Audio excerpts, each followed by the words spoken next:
તો આજે અયોધ્યા નગરીમાં અનેરો અવસર છે અને આ અવસરમાં દેશ આખો સહભાગી બન્યો છે અને તમામ માત્ર એક રંગે રંગાયા છે, જે છે રામ રંગ।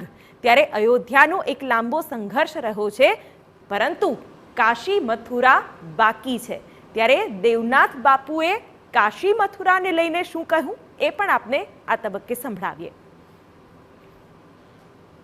ચોક્કસ અમારો 100% યોગદાન રહેશે અને અમે હંમેશા માટે એક સંન્યાસીનો જીવન સમાજ માટે હોય છે, રાષ્ટ્ર માટે હોય છે। જેટલો અમારો યોગદાન જોયું છે એટલો અમે ચોક્કસ આપવા તૈયાર છીએ।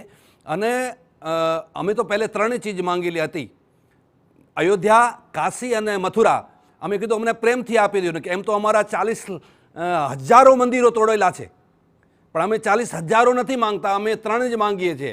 પણ સામેવાળો પક્ષ કોઈ માન્યો નથી અને આવાવાળા ટાઈમે અમે ચોક્કસ પ્રભુ શ્રી કૃષ્ણ ભગવાનની જ્યાં જન્મ થયો ત્યાં મૂર્તિ બેસે અને એ જગ્યા જો આજે મસ્જિદ છે એનાથી મુક્ત થાય અને કાશી વિશ્વનાથ મહાદેવ જ્યાં છે ત્યાં પાછા બિરાજવા જોઈએ। અમારો હંમેશા માટે પ્રયાસ રહેશે અને અવાજ પણ અમે આગે આવવાવાળા સમયમાં બુલંદ કરીશું।